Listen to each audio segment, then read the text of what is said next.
les 8 principes yi nga xam ne moom moo composé la finance publique. Mais je crois que dans la situation factuelle à partir du moment où le gouvernement a été rattrapé par des circonstances et une conjoncture économique boo xam ne ñoom prévoiruñ ko woon dañ fay fekk benn budget boo xamante ne tey jii nii kat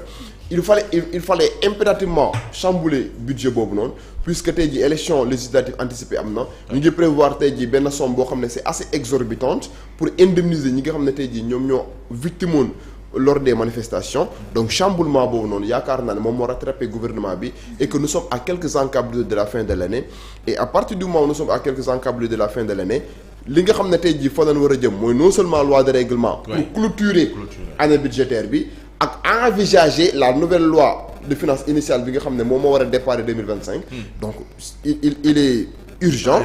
que véritablement ñoom ñu jéem a def de telle sorte que dépenses yi nga xamante ne tey jii ñoom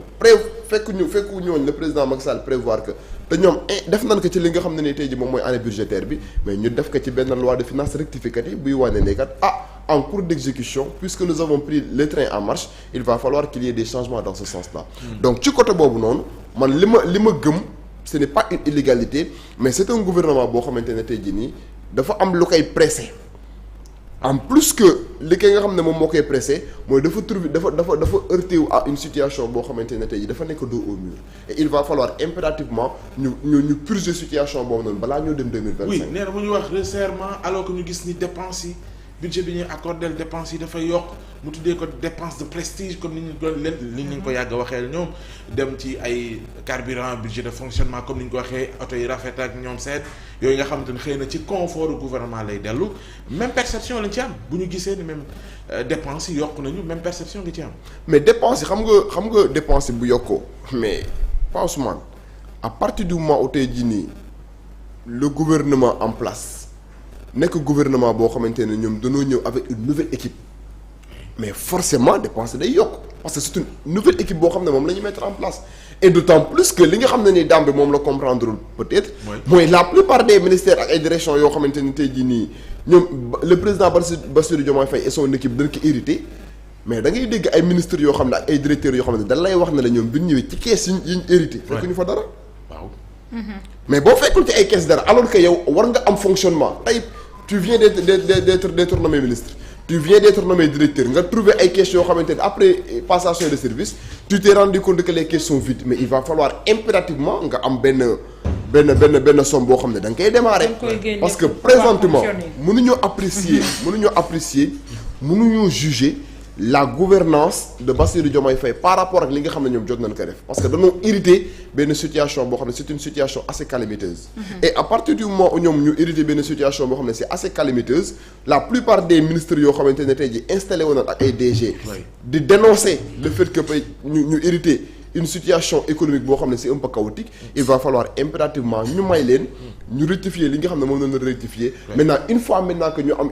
une nouvelle loi de finances initiale en 2025 bu boobaa nag dinañ am possibilité ñu juger leen par rapport aux irrégularités par rapport aux violations yoo xam ne danañ ko constater dans l'exécution des finances publiques 2025 bi dañ ci am une idée mais feneen fu mu bëgg a ñëw mooy indemnisation ngay wax victimes yi on parle de 5 milliards de francs CFA mu des ndi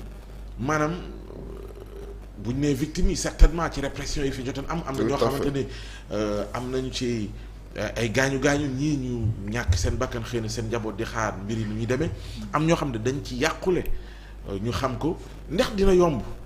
ci répartition boobu fexe ba coow du am ñu naan ñii jot nañ ñii jotuñu et puis nan lañ koy defee. waaw je crois que c'est cette question là dina nekk benn épine dorsale. ci gouvernement bi ça sera très compliqué. aussi kan mooy victime. Très bien la notion de victime. parce que aussi am na nooy def noo koy séddalee rek. la répartition en tout cas de ces fonds yi nga xamante ne bëgg nañ ko injecter mën na créer benn rupture d'égalité. Et j'ai entendu dire qu'une commission a été mise en place dans un premier temps bi nga xam ne moom moo war a recenser ñi nga xam ne ñoom ñoo loru ci victimes yooyu et je crois que am na ci ay victimes yoo xamante ne tey jii dara mënul réparer seen perte. par exemple ñi nga xamante ne par exemple ñàkk nañ seen bakkan. rien ne peut remplacer une perte de vies humaines. Quelle que soit l'exorbitance de la somme 5 milliards boo defee par exemple répartition bi peut-être ku ci nekk da nga jot le franc symbolique. et puis bu ñu déglu même le ministre ci répartition bi on parle de près de 2000 victimes pour le moment 1800 et quelques. voilà. oui voilà dafa nekk benn cocktail explosif boo xamante ne tey jii pour que le gouvernement puisse véritablement réussir à faire la répartition de manière équitable dana nekk une véritable épée de Damoclès. Maintenant l'initiative est salutaire sur le principe. Pourquoi je dis que l'initiative est salutaire sur le principe? Parce que aussi la plupart de ces gens yi nga xam ne tey jii par exemple tombé nañ sur les champs de bataille ñii ñàkk ci par exemple seeni cër ñii nekk dans un état psychologique assez alarmant. Je crois que ñu jox leen benn somme boo xam ne en guise voilà ñu jox leen benn somme boo xam ne en guise de reconnaissance man reconnaissance sax laa ko tuddee. reconnaissance laa ko tuddee mais mënoo somme boo fi mënta joxe pas Ousmane dañ koy lekk ci 2 mois 3 mois mënu réparer li nga xam ne moom mooy le préjudice. Voilà donc ça sera une véritable épée de Damoclès. Maintenant on verra maintenant par rapport aux modalités de répartition est-ce que le gouvernement s'est déjà préparé dans ce sens-là, est-ce que commission bi nga xam ne mettre nañ ko en place la commission saura en tout cas faire la répartition de manière équitable. Ça c'est des interrogations qui se profilent à l'horizon. mënees nañ cee boole ku mel ni Ndeye Khady Ndiaye certainement déglu nga ko ci fan yi mu génn surtout conditions yi nga xam te nee na noonu la dundee ci biñ koy interpeller ak doxam ak ci aju souvent di nga dégg sax benn tur buy ñëw ci ay waxam ndax mënees nañ leen boole. ay ñoom Adji Sarr ak ñoom seen mënees nañ leen boole. ci bon je crois que par rapport à la situation de Ndeye Khady Ndiaye moom mën nañ ko bañ a boole. Cette dame là qui a fait des révélations explosives et glaçantes fi nga xam ne moom mooy émission boobu moom yaakaar naa ne mën nañ ko bañ a boole xam nga lan moo tax. moom elle a une procédure en cours. parce que Ndeye Khady Ndiaye moom elle a une procédure en cours. moom elle a interjeté appel par rapport à la contamination. parce que par rapport à cette procédure là il y a beaucoup de choses à dire. peut-être on va l'expliquer de manière parcellaire. xam nga par exemple bu fekkente ne da ngay interjeter appel impérativement cour d'appel day loolu. day saytu li nga xam ne moom mooy appel bi. te bu ñu demaatee devant la cour d'appel procès bu bees day doonaat parce que appel ak pourvoi en cassation bokkul. non seulement l'appel a un caractère suspensif day suspendre l'exécution de la première décision mais l'appel a un caractère dévolutif. boo déggee ñu naan l'appel a un caractère dévolutif mooy tey jii nii bu ñu demee devant la cour d'appel fait yi ni ñu ko jugé woon en première instance noonu lañ koy rejugé waat intégralement en appel. c'est-à-dire day laalaale l'affaire Ousmane Sonko. day laalaale l'affaire Ousmane Sonko mais par rapport à la situation de Ousmane Sonko intitut personné. dégg naa ay juristes di ci def ay interprétations yoo xam ne juum nañ parce que pour la situation de Ousmane Sonko. arrêt bi nga xamante ne tey jii nii jëloon nañ ko à son encontre sa situation de contumace moo ko purgé conformément à l'article 307 du code de procédure pénale mooy Ousmane Sonko moom kaam kenn waratu ci épiloguer pourquoi kaam kenn waratu ci épiloguer parce que article 307 du code de procédure pénale dane lorsque la personne est jugée par contumace mooy bi nga xamante ne tey jii état bi mu ngi luy jugé yow présenté woon comparaître woon devant la chambre criminelle à partir du moment où arrestation am même pour un simple contrôle d'identité l'arrêt de condamnation pris à son encontre est anéanti de plein droit disposition bi loolu la wax et cet anéantissement de plein droit day nekk tey ji lenn loo xam ne day ndërmeel décision bi nga xamante ne tey ji chambre criminelle jëloon na ko à l'encontre de Ousmane Sonko maintenant par rapport à la situation de Ndeye Khady Ndiaye bokkul Ndeye Khady Ndiaye moom dafa interjeter appel par rapport à sa situation mooy li ko concerné ci jugement bi nga xam ne rendre na ko. te li nga wax nii bi ko Ousmane Sonko di wax dane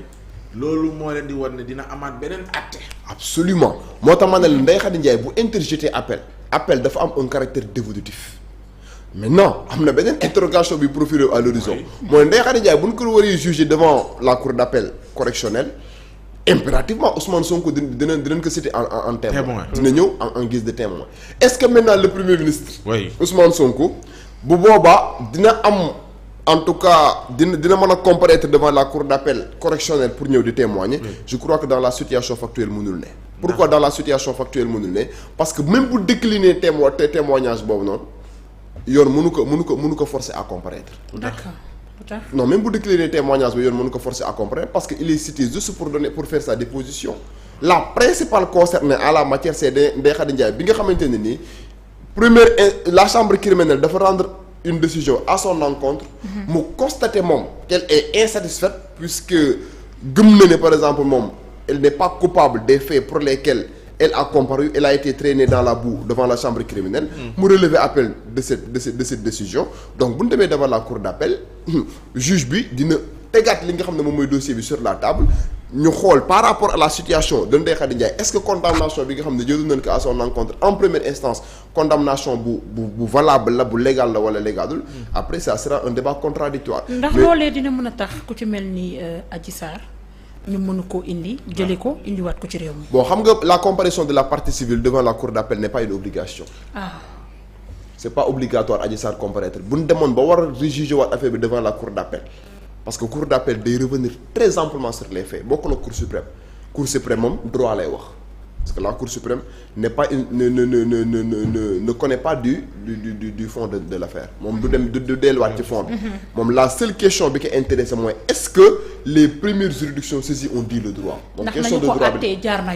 yoon moom ci lay jaar mais cour d'appel day ñëwaat très amplement sur les faits moo tax ñu naan l'appel au-delà du fait que l'appel a un caractère suspensif de suspendre l'exécution de la première décision mais l'appel a aussi un caractère dévolutif dévolutif mooy lan dañuy revenir à très amplement ci fait yi rejuger waat affaire bi bu boobaa la comparution de Adji Sarr nekkul leen na loo xam ne obligation lay doon devant la cour d'appel correctionnelle mais Ndeye Khady Ndiaye dina ñëw présenter ses moyens avec ses avocats les avocats de Adji Sarr aussi mën nanoo ñëw taxawal Adji Sarr en la matière donc faire valoir li nga xam ne moom mooy cet argument parce que dans la procédure dans cette procédure là il ne faut pas perdre de vue que Adji Sarr moom mooy la partie civile moom mooy la victime la soi-disant victime je peux dire entre guillemets donc moom sa comparution devant la cour d'appel n'est pas obligatoire. am na benn tour bu doon